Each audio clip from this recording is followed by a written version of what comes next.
Hey guys, this is Mug from Silver Warrior, and in one of my comments on one of my last videos, someone asked me to do a video on base scouting and then, determining what type of army you should attack the base with. So we're going to use this base. It's something that I've seen a couple times. I guess it's a forums base or an internet base. Anyways, this is the one we're going to scout. So when I'm looking at a base, I usually see, okay, there's two things that are usually the strongest attacks, at least in my opinion right now, which are Goho and Laloon, Shattered Laloon, depending on your hero levels. But the first thing since I'm more of an air attacker, I look at where the air Ds are and if they're easy to access. And even if you can access one or two, what do you have left to clear? Like, will your balloons be able to tank the damage from the ranged if the hound's not there? And where the air sweepers are and all that stuff. The next thing is, with the Goho is, what are the possible locations for double giant bombs, right?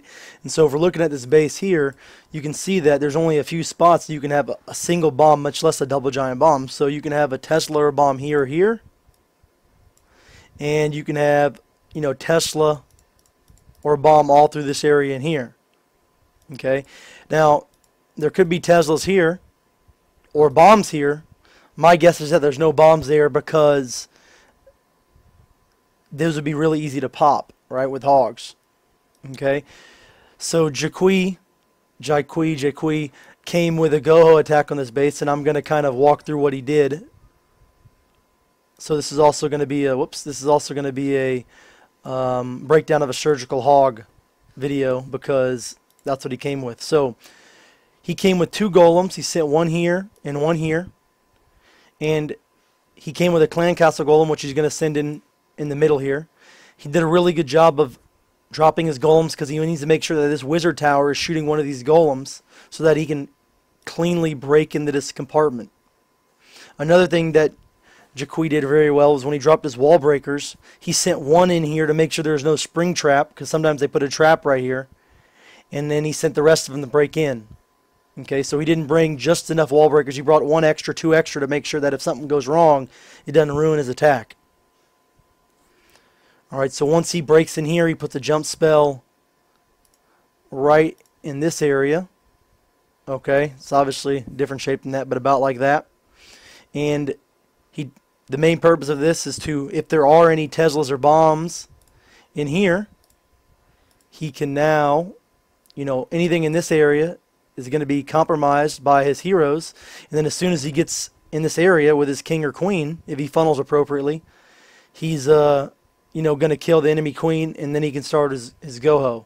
And so what that does is that anything that's inside of this red mark, if it's a bomb, is going to be popped from his heroes or golems.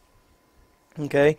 Before I go any further, I did forget to mention that he dropped a couple wizards on the outside over here to help create a nice funnel for his heroes to come to the middle. Alright. And then once the attack starts, he sends in 4 hogs here, 4 hogs here, 4 hogs here, 4 hogs here at the exact same time. Basically, as a 4-finger drop. It was really awesome attack. And then he waits a little bit and then sends a couple more up here. Okay, and a couple more at the very top over here. Alright. Let me play the attack so you can see it live.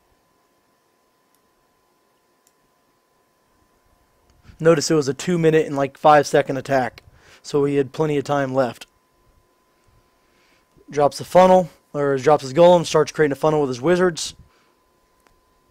Drops another golem. Drops 1 wall breakers to make sure splash damage doesn't get it. Make sure there's nothing there that's going to blow it up like a bomb or a spring trap or something. Even though his golem was there. That extra wall breaker spawned all those traps. And now if you look, there's 1 Tesla here that spawned from that. Alright. So there's not going to be one here. Because this spawn, there would have been one here and here. So more than likely there's probably a bomb here now. Again, doesn't really matter if he creates a good funnel here. Comes a hound. Another thing that I've seen very common with this attack is that instead of bringing 3 heals, they'll drop a rage to help speed up the damage. Notice the wizards are in it right now, and the hound dies. Then all these wizards are, and queens shoot this so much quicker, and they go through it. This helps kind of burn through the base. The enemy queen's already dead. The enemy king is almost dead. There's a bomb there. There's another bomb over here that he popped. The queen is shooting the town hall now, and at this point he's just letting the golems clear a few more defensive structures before he sends in his queen. Or sends in the hogs. So you see he sends in 4 hogs at a time, or 4 groups. This bomb doesn't even get popped right here because the queen killed that archer tower. This one did, but they got healed. This one got popped by a hog. And then they have 1 wizard tower left, but there's so many hogs that it's just a complete blowout. I mean, they split. Almost split here, I think. No, maybe. He did such a good job that his queen was still alive to help with the cleanup. She cleared out the whole middle. It was just a great attack. So hopefully you learned something from this attack. If you have any questions or comments, please say so. Thank you. Peace.